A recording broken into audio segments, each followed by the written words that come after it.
Friends, मैं मनीष मिश्रा, निर्माण GS academy YouTube channel में आपका हार्दिक हार्दिक स्वागत है। जैसा कि अभी लंबे समय से जो वीडियोस चल रहे हैं उसमें अभिषेक सर द्वारा एमपीजी के, आशुतोष सर द्वारा जो है इंडियन जियोग्राफी, राजन सर के द्वारा एमपीपीएससी सब्जेक्ट, और ये सभी वीडियोस लगातार आ रहे हैं। इतिहास का जो वीडियो है वो हमने क्या किया है, अभी कुछ समय के लिए ऑफ कर दिया था। एक्चुअल में उसके पीछे का जो लॉजिक है, लॉजिक नहीं रीज़न कह सकते हैं, कि थोड़ा सा स्वास्थ्य भी गड़बड़ था और कुछ ऐसे कार्य जो थे जिसमें व्यस्तता बहुत ज़्यादा होने के कारण मैं जो है अपने वीडियोस को शूट नहीं कर पाया और आपके सामने आ नहीं पाया। जैसा कि हमने पिछले वीडियो में लगभग सभी चीज़ें जान ली थी और एक व्यू ले लेते हैं अपन कि हमने क्या क्या चीज़ें अभी पढ़ ली। स्टार्टिंग से हमने देखा कि प्राग ऐतिहासिक काल यानी इतिहास काल का विभाजन देखा, प्राग ऐतिहासिक काल, आद्य ऐतिहासिक काल, ऐतिहासिक काल। इसके अलावा हमने प्राग ऐतिहासिक काल के अंतर्गत पाषाण काल के बारे में पढ़ा। पाषाण काल के पश्चात हमने आद्य ऐतिहासिक काल में सिंधु घाटी सभ्यता और वैदिक सभ्यता इत्यादि सब के बारे में जानकारी ली। साथ ही में हमने जैन धर्म और बौद्ध धर्म, इन संपूर्ण धर्म के बारे में जाना। इसके अलावा भी आप ध्यान रखिएगा कि हमारे सिलेबस में तो नहीं, लेकिन इसके अतिरिक्त जो है, जैसे आपका शैव धर्म है, वैष्णव धर्म है, शाक्त धर्म है, ये समस्त चीज़ें भी हैं। लेकिन ये प्रायः उनके में होती हैं जैसे अपर एमपीपीएससी, यूपीएससी, इन सब का एग्ज़ाम करते हैं तो लगभग उसमें जो है ऐसी चीज़ें पूछी जाती हैं। तो अब जो है हम इसके आगे चर्चा करेंगे, क्योंकि मैंने आपको ये कहा था कि हम निश्चित रूप से जो अपना अगला वीडियो लेकर के आएंगे उसमें सिकंदर के बारे में संपूर्ण जानकारी लेंगे। जैसा कि आप जान रहे हैं कि वर्तमान समय में परीक्षाओं का जो कालक्रम है वो स्थगित हुआ। जैसे कि बहुत सारी परीक्षाएं हैं, मध्य प्रदेश लोक सेवा आयोग ने स्वयं ये कह दिया है कि इस वर्ष हम जो है इस लोक सेवा आयोग की कोई परीक्षा नहीं लेंगे। यहाँ तक कि 2019-20 का जो एग्ज़ाम जनवरी में हुआ है उसमें भी जो उसका एग्ज़ाम हो चुका था 12 जनवरी के दिन, तो उसका रिज़ल्ट अभी भी नहीं आया है कि प्रीलिम्स का उसका रिज़ल्ट आ जाए, बल्कि स्कोरिंग जो है उसकी आ चुकी है, जिसमें आप स्कोरिंग के माध्यम से ये देख सकते हैं, एक अनुमान अंदेशा लगाया जा सकता है इस बात का कि हमारा सिलेक्शन प्रीलिम्स में हो गया है कि नहीं हुआ। तो इसलिए स्कोरिंग उसने जो है रिलीज़ कर दी है, जिसके आधार पर जो विद्यार्थी एमपीपीएससी यानी मध्य प्रदेश लोक सेवा आयोग की परीक्षा की तैयारी कर रहे थे वो अपने दूसरे स्टेज यानी कि जो प्रारंभिक के बाद मुख्य परीक्षा होती है, मेंस का एग्ज़ाम होता है, उसकी तैयारी कर सके। अब थोड़ा सा एग्ज़ाम को लेकर के, उसके रिज़ल्ट को लेकर के, अभी जो ओबीसी के आरक्षण को लेकर के यहाँ पे बात कही गई है, तो उसकी जो सुनवाई है अभी भी हाई कोर्ट में पेंडिंग हुई है। इसी वजह से इसका जो रिज़ल्ट है प्रीलिम्स का, जो एक्सपेक्टेशन जो हमारा कट ऑफ है उसका अभी तक नहीं क्लियर हुआ। ठीक है, तो जल्द ही उसके एग्ज़ाम के डेट की हम संभावना कह सकते हैं कि आने वाली है। चलिए, तो जब तक अपन क्या करते हैं, तैयारी करते हैं। और आज हम, जैसा कि थंबनेल में आपने देख लिया होगा कि आज हम किसके बारे में चर्चा करने वाले हैं, एक महान विश्व विजेता जिसका नाम था सिकंदर। हालांकि सिकंदर, देखिए, सिकंदर का वास्तविक नाम अलेक्जेंडर था। अगर हम बात करते हैं कि अलेक्जेंडर ही क्यों, क्योंकि उस समय पे यूनान में उसे अलेक्जेंडर ही नाम दिया गया था। सिकंदर का इतिहासकार उसका नाम बताते हैं। और यह जो था ये किसका बेटा था, फिलिप का बेटा था। और फिलिप कौन था, जो यूनान में एक क्षेत्र था मैसेडोनिया, उसको कई जगह पे मैसेडोनिया या मैसेडोनिया के नाम से कहा जाता है। फिलिप वहीं का राजा था। फिलिप की एक आँख नहीं थी, ऐसा कहा जाता है, इतिहासकार बताते हैं, क्योंकि ना उस समय पे आप थे ना उस समय पे हम थे, और उस समय पे जो रहे होंगे वो वर्तमान में नहीं हैं। तो जो फिलिप था उसकी एक आँख नहीं थी, लेकिन वो कहीं ना कहीं उसके बारे में कहा जाता था कि वो बड़ा ही महान शासक रहा है। यानी कि उसने अपने जीवन में जितने भी युद्ध लड़े हैं, जितने भी युद्ध किए हैं, उन समस्त युद्धों को उसने क्या किया, फिलिप ने जीता। और फिलिप से ही, फिलिप की जीत से ही, फिलिप के कॉन्फिडेंस को, फिलिप के विश्वास को ही देख करके सिकंदर के मन में एक इच्छा जागृत हुई थी संपूर्ण विश्व को जीतने की। वह अपने पिता के भांति पिता को देख करके ही अपना आत्मविश्वास बढ़ाता था और अपने पिता की भांति ही वह महान शासक बनना चाहता था। ऐसा सिकंदर के बारे में कहा जाता है। कई कथाएं सिकंदर के में प्रचलित हैं, क्योंकि भारतवर्ष जो है, हमारा भारत देश है, तो भारत देश में आप जानते हैं कि हमारे पास में वेदांग जो होते हैं, मैंने लगभग वैदिक सभ्यता में आपको वेदांग बताए थे, उन वेदांग में एक वेदांग हमारा ज्योतिष शास्त्र आता है। और कहीं ना कहीं भारतवर्ष में ज्योतिष जो देन है वो यूनानियों की है। यद्यपि इतिहासकार कहते हैं कि यूनानियों ने भारत पर पूरी तरीके से शासन नहीं किया, परंतु यूनानियों द्वारा आज जो उस समय पे हमें दिया गया वो था ज्योतिष शास्त्र। इसीलिए यूनानी हमारे लिए पूजनीय है ज्योतिष शास्त्र के मामले में। जैसे कि एक बहुत बड़े जो हमारे यहाँ पे ज्योतिष हुए भारत में, जिनका नाम था मिहिर, उन्हें संज्ञा दी गई थी चंद्रगुप्त द्वितीय विक्रमादित्य द्वारा वाराह की संज्ञा। कहानी लगभग आपने सुनी होगी कि वाराह मिहिर क्यों कहते हैं, क्योंकि वो एक सटीक भविष्यवाणी, सटीक जो है ज्योतिष का ज्ञान था उन्हें। और उन्होंने चंद्रगुप्त द्वितीय विक्रमादित्य के बेटे को, जो कि 12 वर्ष की अवस्था में ये घोषणा कर दी थी, यानी कि जब वो पैदा हुआ उसके ग्रह नक्षत्र को देखा गया और मिहिर ने ये कहा कि हे राजन, आपका जो बच्चा है 12 वर्ष की अवस्था में एक वाराह द्वारा मारा जाएगा। एक ऐसी सटीक भविष्यवाणी के। अब मिहिर की इस बातों को सुनकर के विक्रमादित्य ये सोचा कि मैं इतना बड़ा चक्रवर्ती सम्राट, इतना बड़ा महान सम्राट हूँ, तो मेरे पुत्र को भला कौन मार सकता है। और जैसे ही बालक 12 वर्ष की अवस्था में पहुँचा तो ऐसा कहा जाता है कि विक्रमादित्य ने मतलब अपने महल के चारों दीवारों के अंदर अपने बेटे को क्या कर दिया, बंद कर दिया कि यदि यह 12 वर्ष का इसका समय, यानी कि यह दिन अगर निकल जाता है तो इसके पश्चात जो है मेरे बेटे को मृत्यु का कोई खतरा नहीं रहेगा। परंतु इस चीज़ को वह भूल गया कि उसके महल के शिखर पर एक वाराह की मूर्ति लगी हुई है जिसकी सींग निकली हुई थी। हालांकि वाराह अगर आप देखें, हम संज्ञा दे सकते हैं वर्तमान में जो पिग होते हैं, सुअर होते हैं, तो वो सुअर नहीं, जंगली सुअर के दांत भी होता है, सींग नहीं होती, दांत होता है। मैं जल्दबाजी में सींग बोल गया। तो वाराह की एक मूर्ति उसके शिखर पर, महल के शिखर पर लगी हुई थी और उसका दांत जो है, 2 दांत बड़े नुकीले से लगे हुए थे।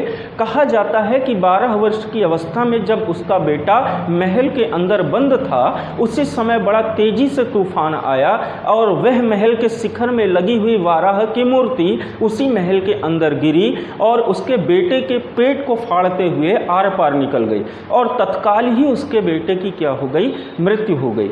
जैसे ही उसके बेटे की मृत्यु हुई, चूंकि राजा था दुखी तो हुआ, परंतु मिहिर द्वारा सटीक भविष्यवाणी, सटीक ज्योतिष के बारे में नॉलेज होने के कारण उन्होंने एक उपाधि दी, वाराह की उपाधि।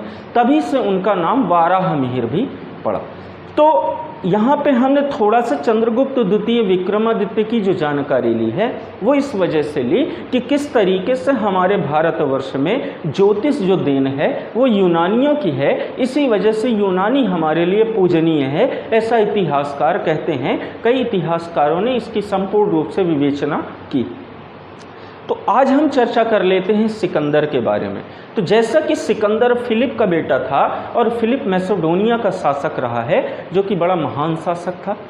अब हम चर्चा कर रहे हैं कि किस तरीके से सिकंदर को अपने पिता से विश्व जीतने की प्रेरणा मिलती है। लेकिन इस विश्व को जीतने का जो सपना दिखाया था वो एक व्यक्ति था जिसका नाम था अरस्तु। अरस्तु एक बड़ा ही चिंतनीय और दार्शनिक व्यक्ति रहा है। एरिस्टोटल इसको इंग्लिश में कहते हैं, अंग्रेजी भाषा में। और अरस्तु के एक गुरु का नाम था प्लेटो।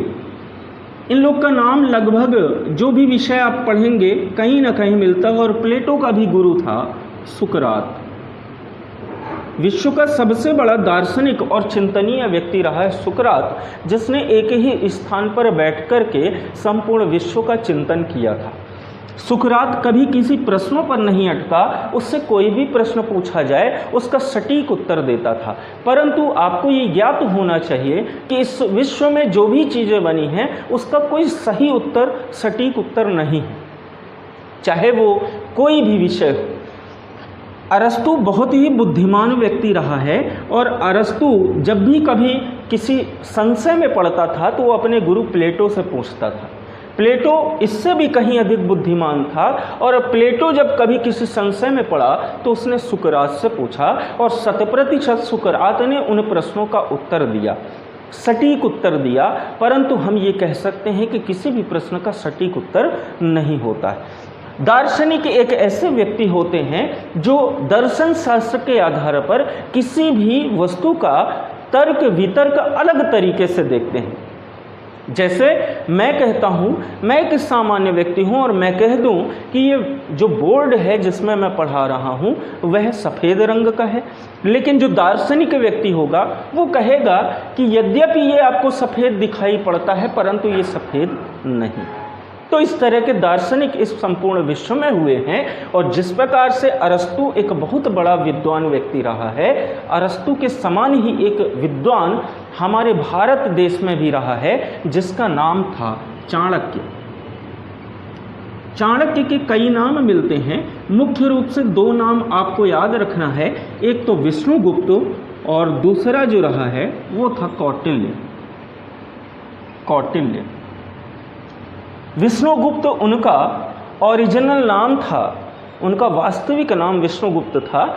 और कौटिल्य क्यों कहते थे? क्योंकि उनकी नीतियां जो हैं कुटिल थीं।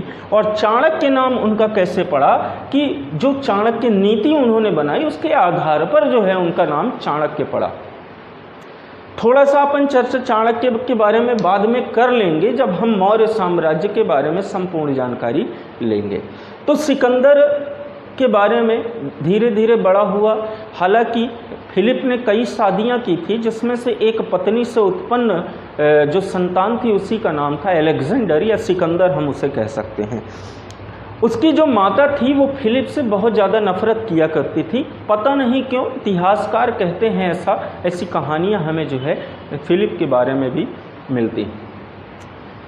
परंतु सिकंदर अपने पिता से नफरत नहीं करता था बल्कि एक मार्गदर्शक के रूप में उसे देखा करता था। और सिकंदर ने पिता को ही देख करके संपूर्ण चीज़ें सीखा।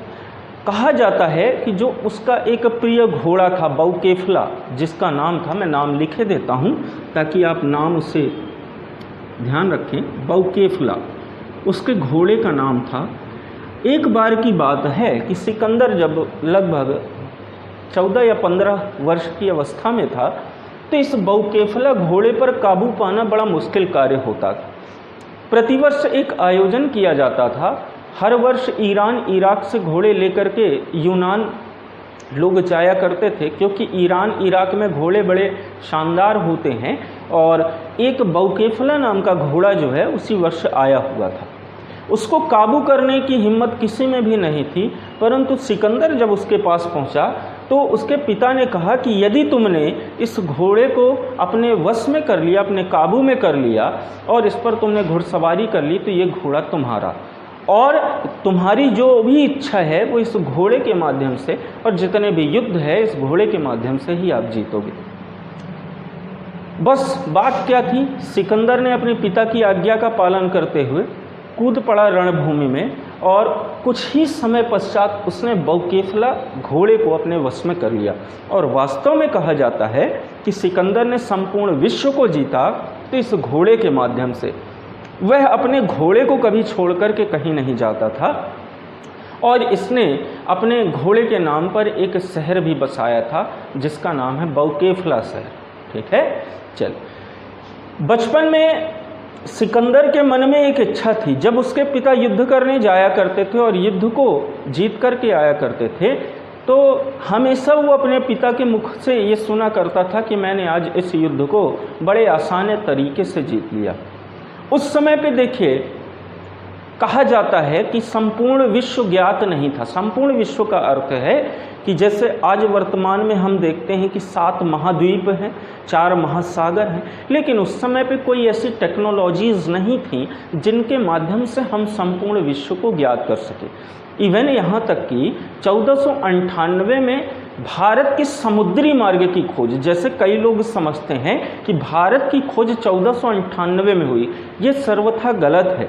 भारत के समुद्री मार्ग की खोज 1498 में पुर्तगाली नाविक वास्को डी गामा द्वारा की गई थी, जबकि भारत के समुद्री मार्ग की खोज को सर्वप्रथम खोजने का जो प्रयास किया था वो 1492 में कोलंबस ने किया था, परंतु कोलंबस अपने उस स्थान पर नहीं पहुंच पाया और वो पहुंच गया कहाँ? अमेरिका।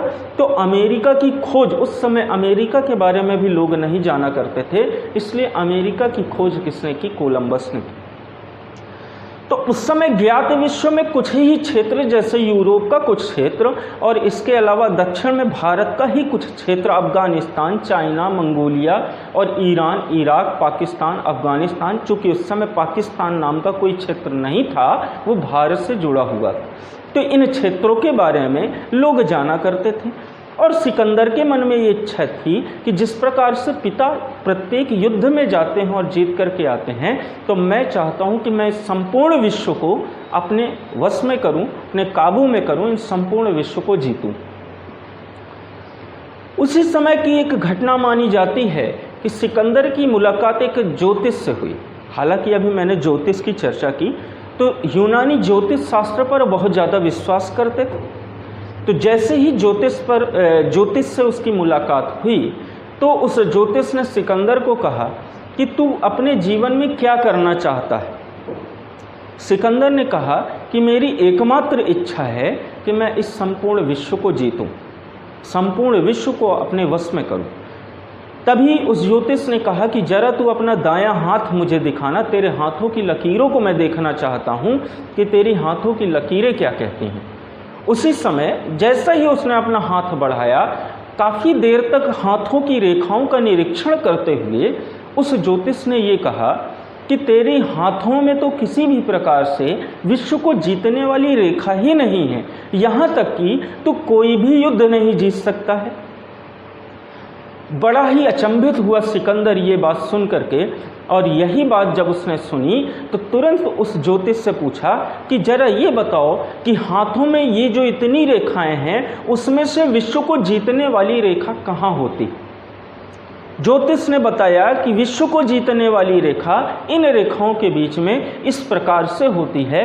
तो तुरंत ही उसने, सिकंदर ने अपना खंजर निकाला और अपने हाथों में उन रेखाओं के बीच में हाथ को काटते हुए एक लकीर बना दी और कहा कि अब देख ले, अब मेरे हाथ में विश्व को जीतने वाली रेखा बन चुकी है। ज्योतिष ने कहा कि जो चीज़ प्रारंभिक रूप से होती है वो चीज़ बनाने से कभी भी नहीं होती है, यानी कि जो चीज़ें, जो तकदीर लिखी जा चुकी है उसे कभी भी कोई नहीं बदलता है। बात तो यहाँ भी आई कि सिकंदर ने ये तक कहा कि मैं इन रेखाओं पर उतना विश्वास नहीं करता हूँ, मैं अपने कार्यों पर विश्वास करता हूँ, मेरा दृढ़ विश्वास ही संपूर्ण विश्व को जीतने में सहायक होगा। बात सिकंदर की भी उस समय पे ये बात सही थी कि उसने अपने ऊपर विश्वास किया, एक दृढ़ संकल्प लिया कि मैं इस संपूर्ण विश्व को जीतूंगा। उस समय वो अपने हाथों की लकीरों को तो बना चुका था और अपने खंजर से काट करके एक नई रेखा का उसने सृजन कर दिया था।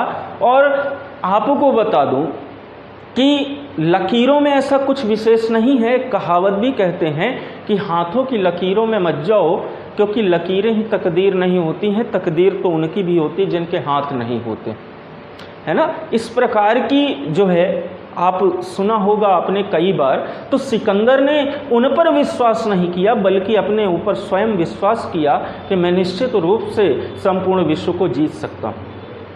उसी समय उसकी मुलाकात अरस्तु से होती है, जो कि अरस्तु एक बहुत ही बड़ा दार्शनिक, बहुत ही बड़ा विद्वान व्यक्ति माना जाता है। आज भी हम जितने विषय पढ़ते हैं उसमें कहीं ना कहीं अरस्तु का नाम जरूर आ जाता है, जैसे कि जीव विज्ञान है, जैसे कि आपका रसायन विज्ञान है, इसके अलावा आपका अन्य भी जो क्षेत्र हैं, दर्शन शास्त्र है, सांख्य दर्शन है, इतिहास है, भूगोल है, अर्थशास्त्र है, यहाँ तक कि जितने भी विषय देखे जाते हैं उसमें समस्त में अरस्तु का नाम कहीं ना कहीं से जुड़ जाता है।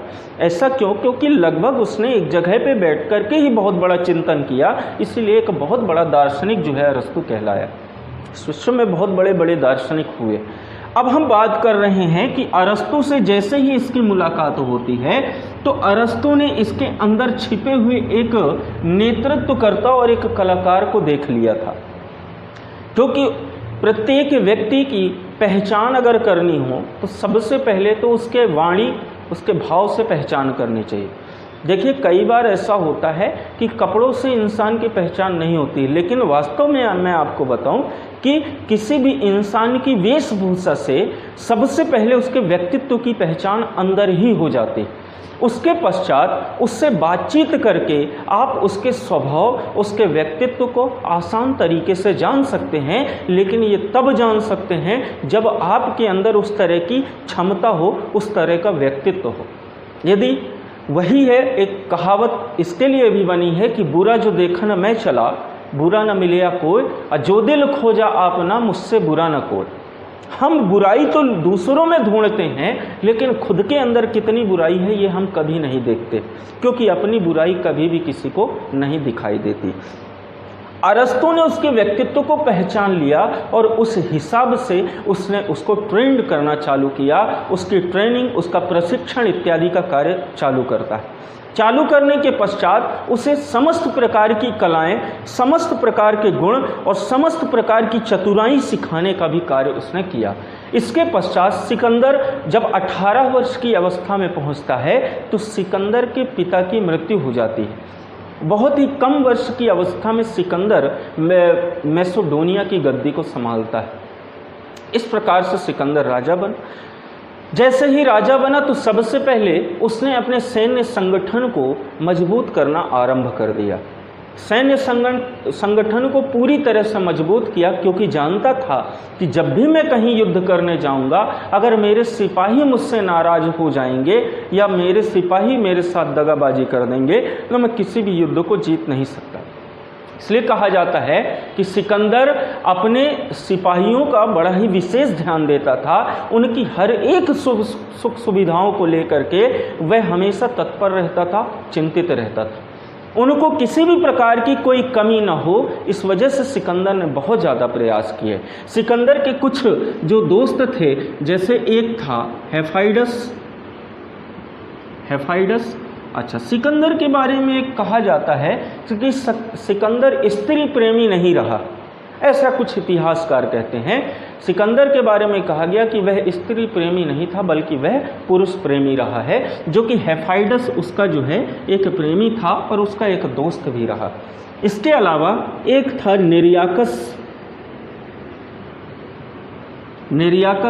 निरियाकस के अलावा एक का नाम आपने बड़ा ही आसान भाषा में सुना होगा, सेल्यूकस निकेटर, जो कि उसका सेनापति था। सेल्यूकस निकेटर, ये सब और भी ऐसे कई सारे नाम हैं, अनगिनत नाम हैं जो कि सिकंदर से कहीं ना कहीं जुड़े हुए थे।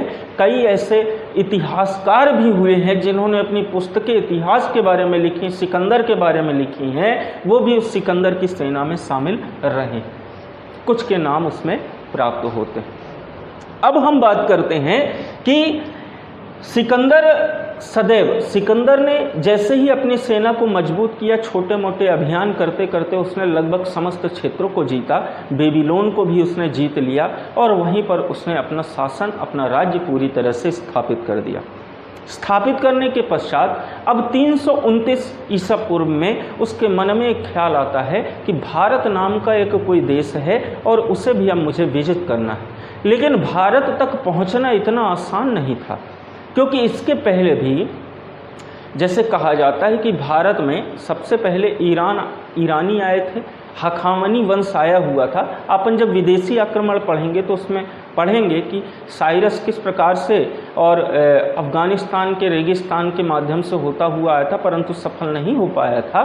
तो भारत तक पहुंचना एक बड़ा ही कठिन कार्य रहा। और इसी वजह से उसने सबसे पहले अपनी योजना बनाई कि हमें भारत पर चलना है और भारत पर आक्रमण करना है। अच्छा, इस समय सिकंदर के साथ बहुत सारी ऐसी घटनाएं हो चुकी थीं जिससे बड़ा ही वो परेशान हो चुका था। वो कुछ बातों को लेकर के बड़ा चिंतित था कि उसके सिपाही में जो है कई समय से, कई सालों से लगातार उसके साथ युद्ध कर रहे हैं, ईमानदारी बरत रहे हैं। वह जानता था ये बात कि कभी ना कभी कहीं ऐसा ना हो जाए कि मेरे द्वारा कोई ऐसा गलत कार्य या गलत कदम उठा लिया जाए जिससे मेरे सैनिक जो है मुझसे नाराज हो जाएं। हालांकि ऐसी बात थी, परंतु ऐसा हुआ नहीं। क्यों नहीं हुआ? क्योंकि सिकंदर ये बात समझते हुए पहले ही उस पर कार्यवाही और निर्णय ले लिया करता था। अच्छा, अब हम बात करते हैं कि किस तरीके से सिकंदर जो है भारत पर आगे बढ़ता है। एक छोटा सा मैप मैं आपको बना के दिखाता हूँ और उस मैप के माध्यम से अपन समझते हैं। जैसे भारत का एक छोटा सा मैप अपन यहाँ पे बना लेते हैं, है ना। यहाँ पे जो है आपको पता है कि किस तरीके से भारत में एक युद्ध हुआ था, हाइडेस्पीस, है ना, हाइडेस्पीस का युद्ध, जिसमें सिकंदर ने किससे युद्ध किया था? पौरस से युद्ध किया था। हालांकि समझने के लिए पर्याप्त है ये नक्शा, ज़्यादा आपको नहीं कि नक्शा का टेढ़ा मेढ़ा ये सब नहीं देखना है, समझने के लिए पर्याप्त। ठीक, इसी के ऊपर एक क्षेत्र है अफगानिस्तान। अफगानिस्तान आपको पता है, अफगानिस्तान में ही एक पर्वत श्रृंखला फैली हुई है, इसका नाम है हिंदुकुश पर्वत श्रृंखला। हिंदुकुश पर्वत श्रृंखला। अच्छा, ये बात आपको पता होनी चाहिए कि यूनान में कुछ जानवर ऐसे भी हैं जो नहीं पाए जाते, जो हमारे भारत में जैव विविधता है वहाँ पे पाए जाते हैं। अब कुछ हमारे भारत में भी ऐसे जानवर हैं जो कुछ ऐसे जानवर विश्व में भी हैं जो हमारे भारत में नहीं पाए जाते। अब यूनान में कौन कौन सी चीज़ें नहीं पाई जाती, जैसे एक दो के बारे में मैं आपको बता देता हूँ। एक तो बंदर, यूनान में बंदर नहीं होते। हाथी भी यूनान में नहीं होते, समझिएगा। जैसे ही, हालांकि अफगानिस्तान में जो हिंदुकुश पर्वत श्रृंखला थी वो एक जंगल था बहुत बड़ा, और वहाँ पर कई कबीले भी जो है बसा करते थे। हालांकि विश्व विजेता सिकंदर, अलेक्जेंडर के बारे में कहा जाता है कि अलेक्जेंडर से विवाह करने के लिए बहुत सारी स्त्रियां जो है तत्पर रही हैं। एक तो इतना बड़ा महान विजेता, और दूसरा कौन सी स्त्री नहीं चाहेगी कि मैं इस महान विश्व विजेता की पत्नी ना बनूं? लगभग सभी स्त्रियां। फिर भी सिकंदर ने एक गलती जरूर की थी कि उसने दुनिया की समस्त सुंदर स्त्रियों को छोड़ करके एक कबीले की लड़की से विवाह किया था, और कबीले की लड़की से विवाह किया जिससे उसके सैनिक जो है बहुत ज़्यादा नाखुश हो गए थे। सोचने लगे थे कि इतना बड़ा विश्व का विजेता जो है एक कबीले, इतनी सुंदर लड़कियों को छोड़ करके एक कबीले की लड़की से शादी कर ले, और कुछ नाराजगी जो है उनके मन में अवश्य रूप से रही थी। चलिए तो चर्चा करते हैं कि 329 ईसा पूर्व में सिकंदर भारत पर युद्ध या आक्रमण करने के लिए बढ़ता है, और बढ़ते बढ़ते हिंदुकुश पर्वत श्रृंखला के निकट पहुंचता है। और जैसे ही निकट पहुंचता है उस जंगल में, तो जंगल में सबसे पहले उसका सामना होता है किससे? बंदरों से। अब बंदरों को बता दूं मैं बंदरों के बारे में, बंदरों की आदत कैसी होती है। बंदरों की आदत ऐसी होती है कि कूद फांद करना, इधर से उधर कूदना, एक पेड़ से दूसरे पेड़ में, मतलब शैतानी का प्रतीक है बंदर। ऐसा लोग मानते हैं कि छोटे बच्चों को बंदर कह देते हैं कि बंदर जैसा उछल कूद कर रहा है, क्योंकि बहुत शैतान होते हैं। ठीक है, अब चूँकि स्वभाव है, जानवर है, पशु हैं, स्वभाव है उनका ऐसा करना, बाकी कोई आदतन नहीं, चूँकि स्वभाव ही है, जानवर है। अगर इतना ही समझ होती तो निश्चित रूप से मानव होते। ठीक है, तो बंदरों से जब इसकी मुलाकात होती है, जैसे ही उसकी सेना बढ़ती है, तो बंदर एक पेड़ से दूसरे पेड़ की ओर कूद रहे थे और ऐसे लोगों को देख रहे थे, क्योंकि बंदर बड़ा सेंसिटिव होता है। खतरा भांपता है तुरंत ही समझ जाता है, तो उन्हें देख करके दांत दिखाए बंदर। और सिकंदर भी डर गया कि भाई ये कैसी सेना है। तुरंत सिकंदर के सैनिकों ने बंदरों पर तीर गुलेल का प्रयोग किया और धनुष बाण मार के उनको मारना चालू कर दिया। तभी उस समय कबीले के कुछ सरदार और कबीला पूरा आ गया कि महाराज आप कौन हैं और यहाँ क्यों आए हैं, ये बंदर आप जानवरों को क्यों मार रहे हैं। सिकंदर ने जैसे ही ये बात सुनी कि अच्छा ये तो जानवर है, तो लोगों ने कहा कि हाँ ये जानवर है। और किस प्रकार से जो है उन्होंने जानवर, सर अभिषेक सर,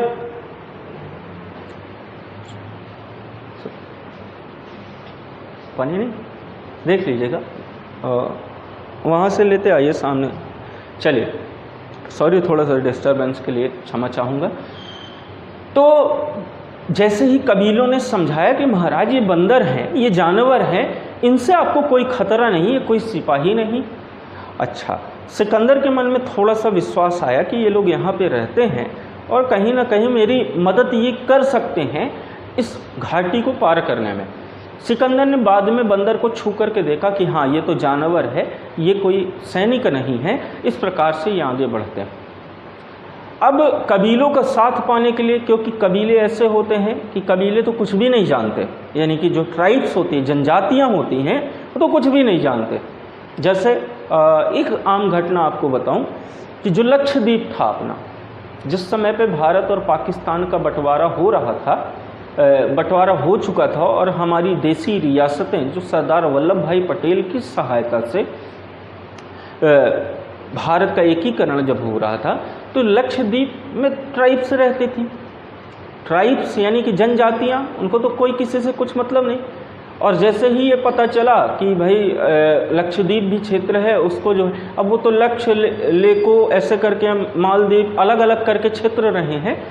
भारतीय सेना क्या है कि वहाँ पे सबसे पहले पहुँच गई और जब पहुँची तो वहाँ पे तिरंगा झंडा गाड़ा। तो लगभग मतलब कि उन्हें समझाने में ये बात लग गई, मतलब कि भाई ये तिरंगा है। ट्राइब्स बोले तिरंगा क्या भाई? बोले ये भाई तिरंगा ये भारत देश का है। बोले भारत क्या है भाई? उनको तो खाने पीने से मतलब, उन्हें नहीं पता था। आपको बता दूं कि लक्षद्वीप भारत में जब सम्मिलित हुआ है तो भारत की एक अच्छा प्रयास रहा है कि भारत आधे घंटे पहले जो है वहाँ पे पहुँच गया था। जैसे ही भारत ने आधे घंटे पहले पहुंचकर अपना तिरंगा गाड़ दिया, ठीक उसी के आधे घंटे बाद पाकिस्तान की सेना वहाँ पे आ रही थी, लेकिन जैसे ही तिरंगा झंडा देखा वहाँ से लौट गए, वरना पाकिस्तान का कब्जा हो जाता लक्षद्वीप। ऐसी घटनाएं हैं। आपको इतिहास इसीलिए पढ़ना आवश्यक है कि किस तरीके से लक्षद्वीप का, किस तरीके से अंडमान निकोबार द्वीप का और अनुच्छेद 370 का कितना बड़ा रोल है, इसके बारे में अभी आपको संपूर्ण जानकारी नहीं है। यदि उसे बताने बैठा जाए तो लगभग 3 से 4 घंटे का वीडियो। तो इस तरीके से उसके बारे में कहा जाता है। तो ट्राइब्स की सहायता लेनी आवश्यक हो गई थी सिकंदर की, और यही कारण था कि सिकंदर ने उसी जनजाति की एक लड़की से विवाह कर लिया।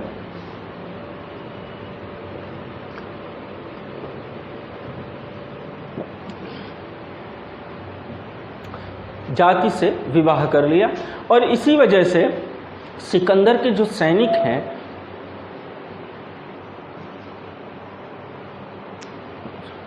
सिकंदर के जो सैनिक हैं वो सिकंदर से नाखुश हो गए थे। पहली बात ये नाराजगी। इसके पश्चात सिकंदर ने एक उद्घोषणा के तहत ये कहा कि अब सभी के घर जाने का समय आ गया है और मेरी संपूर्ण दौलत मेरे सिपाहियों की, मेरे सैनिकों की है और समस्त लोग अब घर जा सकते हैं। बहुत समय हो गया हमें युद्ध करते हुए, अब हमें अपने घर की ओर लौटना चाहिए। अच्छा, एक बात से उसके सैनिक तो नाराज हो गए, लेकिन जैसे ही सिकंदर ने दूसरी बात कही उसके सैनिक बड़े खुश हो गए। खुश इस वजह से हो गए कि भाई अब हमारे घर जाने का समय आ गया, अब अपने परिवार से, अपने बच्चों से, अपने माता पिता से मिलेंगे। बड़े खुश हो गए। जैसे ही खुश हुए, अगले दिन अब सभी लोग उस रात को जश्न मनाते हैं। अगला दिन हुआ सुबह, सभी लोग तैयारी जाने की करने लगे, परंतु सिकंदर बैठा रह गया। जब सिकंदर से उनके सेनापतियों ने और उनकी सेनाओं ने पूछा कि महाराज अब आपको भी चलना चाहिए, तुरंत सिकंदर बोलता है कि मैंने आप लोग के जाने की बात कही थी, ना कि मैंने खुद के जाने की बात कही थी। जैसे ही ये बात सिकंदर ने कही, सिकंदर के सैनिकों को तुरंत इस बात का बुरा लगा और सिकंदर उससे जो है और भी ज़्यादा नाखुश हो गए। सिकंदर के सैनिक सिकंदर से बहुत ज़्यादा नाखुश हो गए। अच्छा, नाखुश हो गए, अब करें क्या? भाई वापस जा नहीं सकते थे, क्योंकि अगर वापस वो यूनान लौट कर जाते तो उनके घर परिवार, उनके राज्य के लोग पूछते कि तुमने सिकंदर कहाँ है, और ये बताते कि हम सिकंदर को छोड़ करके चले आए हैं, तो उससे बड़ी बेइज्जती, उससे बड़ी बदनामी कुछ नहीं हो सकती थी कि तुमने कसम खाई थी कि अपने राजा का साथ नहीं छोड़ोगे और तुम उसे छोड़ करके वापस चले आए। तो इससे बड़ा बदनामी का डर और क्या हो सकता था। और यही कारण था कि सिकंदर के सैनिक नाखुश हो गए, परंतु वहां से गए नहीं। किसी तरीके से सिकंदर ने हिंदुकुश पर्वत श्रेणी को पार किया, और पार करने के पश्चात अब देखिएगा, बात समझिएगा कि चंद्रगुप्त मौर्य के बारे में थोड़ा सा सुन लीजिए कि उस समय भारत पे चंद्रगुप्त मौर्य के प्रशिक्षण इत्यादि का कार्य चाणक्य यानी कि आचार्य विष्णुगुप्त करते थे। आचार्य विष्णुगुप्त उस समय चंद्रगुप्त को इतना प्रशिक्षण कर दिया था कि कहा जाता है कि चंद्रगुप्त मौर्य दोनों हाथों से तलवार लेकर के गाजर मूली की तरह जो है अन्य दुश्मनों को काट डालता था। और ये कहा जाता है कि उसकी तलवार इतनी वजनी थी कि उसके पूरे खानदान में जब चंद्रगुप्त मौर्य की मृत्यु हुई तो उसकी तलवार वहीं रखी हुई थी, और कहते कि उसके खानदान में उस तलवार को कोई नहीं चला पाया, बल्कि अशोक के बारे में कहा जाता है, जो उसका पौत्र था, कि अशोक ने केवल उसकी मात्र तलवार उठाई है और वो भी उठाई, चला नहीं पाया। इतनी वजनी तलवार वो दोनों हाथ से लेकर के चलता था। इतना महान और इतना शक्तिशाली जो है चाणक्य ने चंद्रगुप्त मौर्य को बना दिया था। चाणक्य को ये बात पहले से पता चल गई थी कि भारत में सिकंदर का आक्रमण होने लगा है, और इसी वजह से अखंड भारत का सपना लेकर के उस समय नंद वंश का जब शासन चल रहा था तो वो घनानंद के पास गया था, और घनानंद के द्वारा अपमानित होने पर उसने अपनी शिखा खोल करके ये प्रण लिया था कि जब तक मैं तेरे साम्राज्य का सर्वनाश नहीं कर दूंगा तब तक मैं शांति की नींद नहीं लूंगा, इसके अलावा अपनी चोटी, अपनी शिखा पर कभी गांठ नहीं लगाऊंगा। ये घटना भी कही जाती है, जब मैं मौर्य साम्राज्य के बारे में आपको पढ़ाऊंगा तब आप उसको निश्चित रूप से पढ़िएगा। अच्छा, अब यहाँ से चाणक्य और चंद्रगुप्त थोड़ा सा जानकारी इसकी हमने दे दी। अब यहाँ से जिस प्रकार से सिकंदर वास्तव में शक्तिशाली था, उसी प्रकार से चंद्रगुप्त मौर्य भी शक्तिशाली रहा। लेकिन चाणक्य को थोड़ा ये संशय था कि सिकंदर कितना शक्तिशाली है। अभी तक उसने संपूर्ण विश्व को जीता, अपने पूरे क्षेत्र को जीता, अब वो भारत पर कब्जा करना चाहता है, तो उसकी शक्ति का अंदाजा लगाया जाना चाहिए। चाणक्य हमेशा एक बात कहते थे कि तुम शक्तिशाली हो, हमेशा ये मत सोचना, बल्कि सामने वाले को कभी कमजोर मत समझना। तुम शक्तिशाली हो, बहुत अच्छी बात है, लेकिन सामने वाले को अगर कमजोर समझने की गलती आपने कर दी तो निश्चित रूप से आपका पतन हो जाएगा। ये बात चाणक्य सदैव कहते थे। तो चाणक्य ने सिकंदर को भी कमजोर नहीं समझा था। जब सिकंदर ने भारत पर आक्रमण करने की सोची तो उस समय भारत के जम्मू कश्मीर का वर्तमान का जो क्षेत्र है, वहां पे बॉर्डर पर जो है एक राजा जो है उसका शासन चला करता था, उसका नाम था पौरुष। और उस समय कहा जाता है कि पौरुष के पास 30,000 विशाल हाथियों की सेना थी। अब जिस प्रकार से मैंने बंदर और हाथी लिखा कि यूनान में बंदर नहीं होते हैं, तो सिकंदर बंदर नहीं जानता था। उसने हाथी जैसे जानवर को भी कभी नहीं देखा था। और जैसे ही अगले दिन सेना पौरुष पर आक्रमण करने के लिए तैयार हुई, झेलम नदी के तट पर जो है इनका युद्ध हुआ था, हाइडेस पीस का युद्ध जिसे कहा जाता है। तो पौरुष की जैसे ही हाथियों की सेना उसने देखी, सिकंदर पागल हो गया कि भाई अब ये कौन सा जानवर आ गया। इसके बारे में कबीलों ने बताया कि ये महाराज क्या है, हाथी हैं। बोले इतना बड़ा जानवर? बोले हाँ, इतना ही बड़ा होता है। बोले मैंने तो जीवन में नहीं देखा। हालांकि सिकंदर थोड़ा सा उस हाथी जैसे जानवर से डरा हुआ था, परंतु फिर भी उसने जो है, उसके सैनिक तो वैसे भी उससे नाराज चल रहे थे, तो उतना तेजी से वो आगे नहीं बढ़ रहे थे, जबकि सिकंदर बड़ा तेजी से आगे बढ़ रहा था। अब जैसे ही वो पहुंचा निकट, उस समय पौरस राजा नहीं आया था, पौरस राजा को अगले दिन युद्ध करने आना था, आज के युद्ध को केवल समाप्त करके। तो जैसे ही सिकंदर आगे बढ़ा तो हाथी ने एक सूंड मारी तो सिकंदर उछल करके जो है नीचे गिरने ही वाला था कि उनके सैनिकों ने पकड़ लिया, क्योंकि सैनिक उसके बड़े दुखी इस बात से हो गए कि आज हमारा विश्व विजेता, विश्व दुनिया का जिसने संपूर्ण दुनिया को जीता हो, वो एक हल्के से झटके से जमीन में गिर जाता, उसके लिए जमीन कोई स्थान नहीं। और इस बात का एहसास उनके सैनिकों को हो गया कि आज हमारी छोटी सी गलती, छोटी सी नाराजगी की वजह से हमारा विश्व विजेता, हमारा राजा जमीन में गिर जाता। और कहते हैं कि घोड़े से तुरंत बौकेफला, उनका जो घोड़ा था, बौकेफला घोड़े से नीचे गिरने नहीं दिए सिकंदर के सैनिकों ने, उसे पकड़ लिया था, जमीन छूने नहीं दी थी। और उसको वापस लेकर के आते हैं जहाँ पे तंबू वगैरह था, वहाँ पे सभी लोग बैठते हैं और उसके समस्त सैनिक बड़े गुस्से में, आक्रोश में थे कि सिकंदर कि आज हमारे राजा को आघात पहुँचा है और केवल छोटी सी बात, राजा की छोटी सी बात को लेकर के हम राजा से नाराज थे, ये हमारी सबसे बड़ी गलती थी। कहा जाता है कि राजा के प्रति ईमानदार होने के कारण उस समय उन्हें बड़ा जोश आया और कहा कि अब हम अपने राजा को नहीं छोड़ेंगे, और अगले ही दिन राजा के साथ युद्ध जो है करने जाते हैं। और कहा जाता है कि उस समय क्या 30,000 हाथियों की सेना, क्या 2 लाख हाथियों की सेना भी होती, सिकंदर के आगे नहीं टिक पाती। और कहा जाता है कि उसी समय पौरस को युद्ध में सिकंदर द्वारा हराया गया और पौरस को बंदी बना लिया गया। जैसे ही पौरस हारा, वैसे ही चाणक्य तुरंत ही, जैसे ही चाणक्य को ये बात पता चली कि पौरस हार चुका है, तुरंत उसने अंदाजा लगा दिया कि जो व्यक्ति पौरस जैसे महान शासक को हरा सकता है, उसके सामने चंद्रगुप्त मौर्य टिकने वाला नहीं है। और कहा जाता है कि उसी समय पे कुछ ऐसी रणनीति अपना के उसने, चाणक्य ने इसको इंजेक्शन दिलवा दिया जहर का, या कुछ लोग ये कहते हैं कि वह पानी यहाँ का पिया और पानी में कुछ ऐसा मिला दिया गया।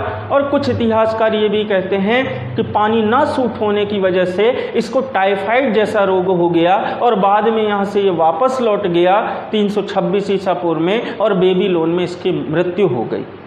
ऐसा कई इतिहासकार, जब आप अलग अलग इतिहासकारों की पुस्तकें पढ़ेंगे तो आपको सिकंदर की मृत्यु के रहस्य को लेकर के अलग अलग बातें प्रचलित हैं। बाद में सिकंदर जब मरा है तो सिकंदर के मरने के पश्चात भी सेल्यूकस निकेटर, जो उसका सेनापति रहा है, उसने सिकंदर के अधूरे ख्वाब को पूरा करने के लिए वापस भारत में आक्रमण करना चाहा था। तो चाणक्य ने एक रणनीति अपनाई थी और उसी सेल्यूकस निकेटर की पुत्री का विवाह चंद्रगुप्त मौर्य से कर दिया कि दोनों के बीच में जब वैवाहिक संबंध स्थापित हो जाएंगे तो ये एक दूसरे के संबंधी होंगे और भारत पर आक्रमण दोबारा नहीं होगा। चाणक्य ऐसा विद्वान था जो कि नीतियों खेलने में, राजनीति के मामले में बड़ा ही आगे था।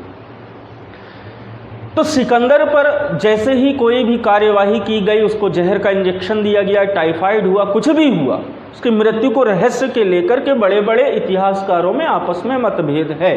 इसका हम समर्थन नहीं करते कि उसकी मृत्यु किस वजह से हुई, पर ऑथेंटिक थोड़ा बहुत लोग ज़्यादा जोर देते कि उसे टाइफाइड हो गया था और टाइफाइड की वजह से 34 वर्ष 3 माह की अवस्था में, ध्यान रखिएगा, 34 वर्ष 3 माह की अवस्था में सिकंदर की बेबीलोन में मृत्यु हो गई।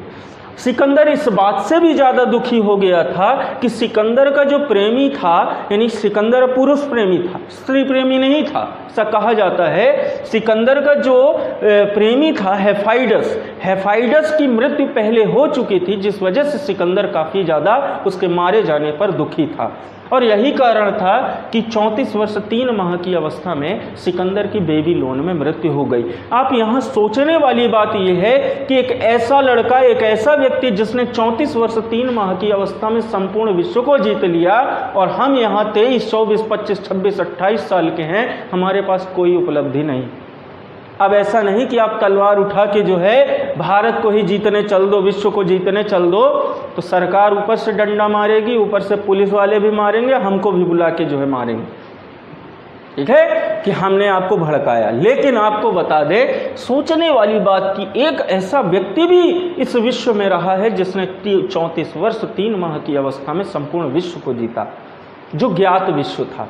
तो इस तरीके से सिकंदर की ये कहानी मानी जाती है दोस्तों। और सिकंदर के मृत्यु के पश्चात जो है विश्व को जीतने का फिर जो ख्वाब था वो एक और व्यक्ति के मन में आया था। जब अपन मध्यकालीन भारत पढ़ेंगे अलाउद्दीन खिलजी के बारे में, जिसे सिकंदर द्वितीय कहा जाता है। सिकंदर द्वितीय की उसने उपाधि धारण की थी। अच्छा, एक ध्यान रखिएगा कि सिकंदर के बारे में कहा जाता, कई लोग इस सिकंदर की तुलना दूसरे सिकंदर से कर लेते हैं। अब समझिएगा, ये बड़ा ही रोचक तथ्य है कि सिकंदर ने ये कहा कि मेरे मरने के बाद मेरी 3 ख्वाहिशें पूरी की जाएं।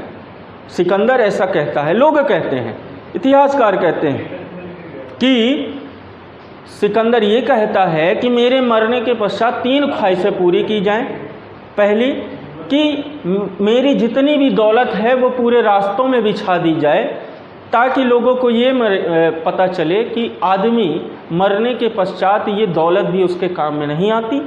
दूसरी ये बात थी कि मेरे हाथों को खुला छोड़ दिया जाए, ताकि इंसान को ये पता हो कि मरने के पश्चात जो है, जिस प्रकार उसने जन्म खाली हाथ लिया और मरने के पश्चात भी खाली हाथ जाएगा। और तीसरी बात कि मेरे अर्थी को कांधा जो है वैद्य दें, हकीम लोग दें, जिससे ये लोगों को पता चले कि जब मृत्यु आती है तो उस समय ना वैद्य काम आता है, ना हकीम काम आता है, ना डॉक्टर काम आता है। लेकिन आपको मैं ये बता दूं कि ये अलेक्जेंडर का कथन नहीं था, इस सिकंदर का कथन नहीं था, ये कथन था सिकंदर लोदी का, जो कि बहलोल लोदी का बेटा था। मध्यकालीन भारत में अपन उसके बारे में पढ़ेंगे। तो दोस्तों, आपको ये वीडियो कैसा लगा कमेंट बॉक्स में जा कर के कमेंट करें और इस वीडियो को ज़्यादा से ज़्यादा शेयर करें। यदि आप चैनल पर नए हैं तो चैनल के नीचे आपको एक लाल बटन का सब्सक्राइब बटन दिख रहा होगा, उसे आप क्लिक करें और बगल में ही बेल आइकॉन को प्रेस कर दें, जिसमें ऑल नोटिफिकेशन को आप क्लिक करें कि जैसे ही हमारा वीडियो अपलोड होगा आपको नोटिफिकेशन पहुँच जाएगा। तो दोस्तों, आज के वीडियो में इतना ही, मिलते हैं अगले वीडियो में पुनः, और तब तक के लिए धन्यवाद, नमस्कार, आपका दिन शुभ रहे।